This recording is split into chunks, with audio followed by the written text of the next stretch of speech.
नमस्कार दोस्तों, आप सभी दोस्तों को मेरा प्यार भरा नमस्कार। जय श्री राधे कृष्णा दोस्तों। तो आज आपके लिए एक ऐसा कहानी लेकर आया हूँ जो आज से पहले शायद ही सुने होंगे। मोड़ मोड़ने की कहानी सब अलग अलग तरीकों से बताता है, लेकिन सच्चाई आपको मैं बताता हूँ आखिर मोड़ मोड़ने की उत्पत्ति कैसे हुई। दोस्तों कहानी अंत तक देखिए, आपको सब समझ में आ जाएगा। तो देर न करते हुए बढ़ते हैं आज की एक नई कहानी, एक नई वीडियो की तरफ। दोस्तों आप सभी को एक सुंदर सी प्राचीन कथा के बारे में जो कि सत्य घटना पर आधारित है और जिसमें मैं आपको ये बताऊंगा कि संसार में मोड़ मोड़ने की उत्पत्ति कैसे हुई है। एक भक्त की बड़ी सुंदर सी दास्तान है जिसमें एक प्राचीन मंदिर महारानी की, जिसमें कभी भी कोई पूजा नहीं किया करता था।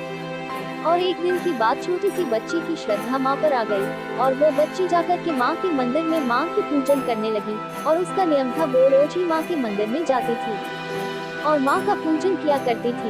एक दिन की बात, जैसे जैसे वो लड़की बड़ी होती गई, माँ की कृपा उस बच्ची पर बढ़ती गई और एक लड़का उसी मंदिर के रास्ते से गुजर रहा था और उसने विचार किया, चलो क्यों ना मैं भी माँ के दर्शन कर लूं। और दर्शन करने की इच्छा से जब वो लड़का माँ के मंदिर में पहुंचा, कदम तो माँ के मंदिर में ही पड़ा और उस लड़की जो माँ के मंदिर में बैठी हुई थी, नजर उस लड़की पर जैसे ही गई, वह लड़का एकटक उस लड़की को देखता ही रह गया। वो लड़की इतनी सुंदर थी, ऐसा लगता था मानो आसमान से उतरकर कोई परी जमीन पर आई थी। उस लड़की को देखकर वो लड़का अपना सुध-बुध खो बैठा और माँ से कहने लगा, माँ ये कैसा चमत्कार है, अगर ये सत्य है तो मैं तेरे दरबार में तभी आऊंगा जब मेरी मुराद तू पूरी कर देगी। और जिस दिन इस लड़की से मेरी शादी हो जाएगी तभी मैं तेरे दरबार में आऊंगा।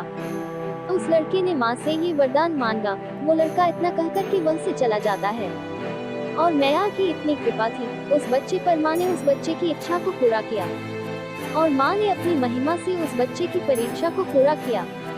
कुछ ही समय के बाद माँ की महिमा से, माँ की शक्ति से, माँ की भक्ति से उस लड़के की उस लड़की के साथ शादी हो गई।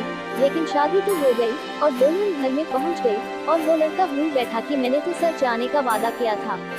और जब लड़का ये बात भूल गया तो माँ को क्रोध आने लगा और माँ ने उसे याद दिलाने के लिए कुछ गांव की महिलाओं को उनके घर भेजा।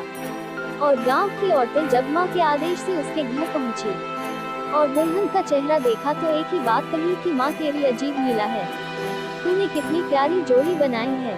लड़की ने जैसे ही ये बात सुनी कि इस लड़की पे तो सारी कृपा तो माँ की थी और ये लड़की जो मिली है मुझे वो माँ की कृपा से मिली है, तो लगता है इस बात को भूल गया था, आज मुझे याद आई है। तो चलो चलते हैं माँ के दरबार और मनाते हैं मैया को। इतना कहकर वो लड़का माँ के मंदिर में प्रवेश करता है और जाकर के सबसे पहले माँ का पूजन किया और पूजन करने के बाद मैया की तलवार निकाली और अपना सर घर से अलग कर दिया।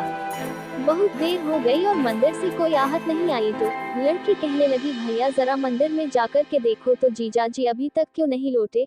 और साला मंदिर में प्रवेश करता है तो देखता है एक तरफ जीजा का सर पड़ा है, एक तरफ धड़ पड़ा है। घबरा कर के कहने लगा कि माँ मैं अपनी बहन को कैसे मुंह दिखाऊंगा, क्या कहूँगा मैं अपनी बहन से।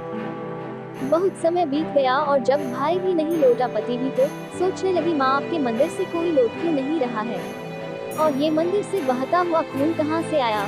और वो लड़की भागती हुई जब माँ के पास, माँ के मंदिर में पहुँची तो देखा एक तरफ पति का धड़ और सर पड़ा था, एक तरफ भाई का धड़ और सर पड़ा था। लहूलुहान भाई और पति को देखकर वो लड़की पागल सी हो गई और रो रो करके माँ से क्या कहने लगी।